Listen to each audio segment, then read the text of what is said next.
Hey YouTube, this is Lizardman1000 and I'm going to be showing you this little serpent today. This guy is a rough-scaled sand boa. You can probably just see his head poking out right there. Yeah, he's a little cool dude.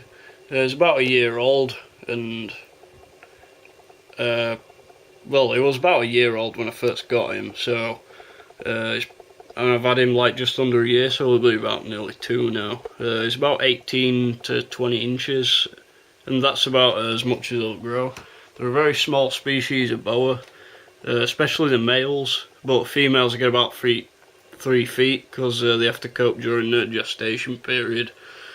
But I mean, this guy's alright in like, what, a 10-gallon tank. I mean, and he barely moves because they're ambush predators, and they spend half of the time, well, most of the time, burrowed under the substrate, so that they don't need much room and they don't need to feed very often.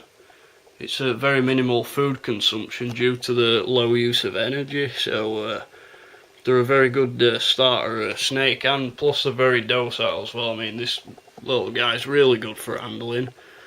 I get him out sometimes, but he does get a little bit agitated after a while, so I just put him back and he just burrows himself in.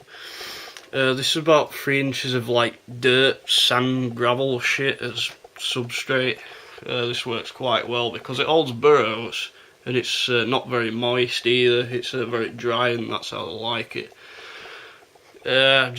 You don't really need much decor, as you can see, because they're just burrowed under all that shit anyway, so I've just got a little bit of a log in there, so if he decides to come out or venture around on a night, they are nocturnal, so if he comes out on a night he can crawl over that, so.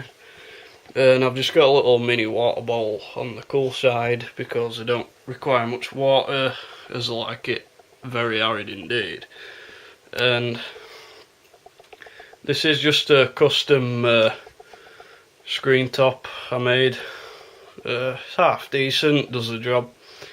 Well, the anti-scale, yeah, so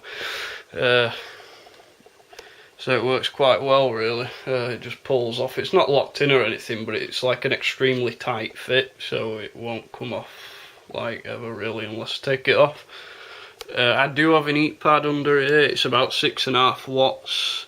That's on constantly, so it can warm the substrate, and it'll go straight into his belly and help him digest his food properly during feeding as well. And this guy, believe it or not, has only fed twice in just under the space of a year. I know that is crazy, but as you can see, they're very efficient in the use of energy, so they don't really need to feed that often at all. And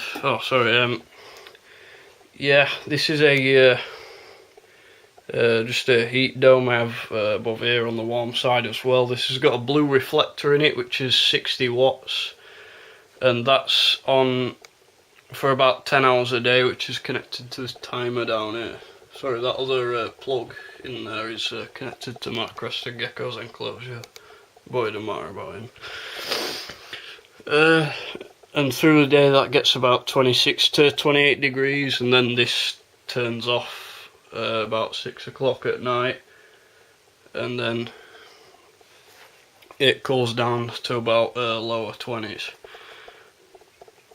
Yeah, that comes on maybe about 8 AM, and it goes off at like 6 at night, so it's like 10 hours a day, same with him. And that background, what you've been looking at, and I haven't mentioned anything about it yet, it's actually 3D, but it's on the outside. This rock shit. I used to have it on the inside of the enclosure when I first got him, but he decided to be a sneaky bastard and keep climbing behind it and getting stuck like an idiot. So I took it out and I put it on the outside, so that works a lot better for him and for me. So yeah, I feed this little dude fuzzy mice. It seems to be the appropriate sized mouse for this size and this species of snake. So yeah, I love him to bits. He's a really cool little snake. So yeah. Bye, Onyx.